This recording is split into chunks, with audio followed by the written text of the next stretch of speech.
ગંગાજીમાં જવું હોય તો આપણે હરિદ્વાર જવું પડે, પણ અહીંયા ગંગાજી અવતરણ થયા. કોઈ સ્નાન કર્યું એમાં? બધાએ કર્યું. આ ગંગા અવતરણની કથા આપણે સાંભળીને એટલે ગંગામાં સ્નાન કર્યા બરાબરનું પુણ્ય આપણને પ્રાપ્ત થાય. બોલે હર હર ગંગે, હર હર ગંગે, હર હર ગંગે. એમાં ગંગા અવતરણની કથા, શિવજીએ જટામાંથી એક જ લટ ખોલી શું હજી તો ખાલી, બાકી જો એ જટા છૂટી કરે ને તો અચ્યુતમ કેશવમ.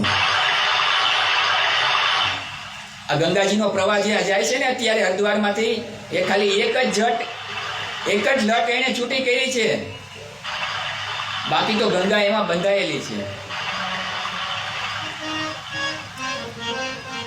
એમ ત્યાર પછી રાજા ભગીરથ આગળ ચાલે છે અને માં ગંગા એના 60,000 પિતૃઓનો ઉદ્ધાર કરે છે ગંગાથી.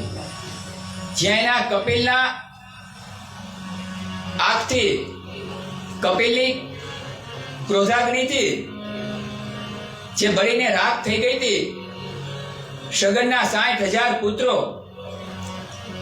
એની રાખ ઉપરથી ગંગાજી ચાલે છે અને એને મોક્ષ અપાવે છે. એમાં ગંગા એ મોક્ષ આપનારી કથા છે. 60,000 પિતૃઓને મોક્ષ આપ્યો માં ગંગાએ. હવે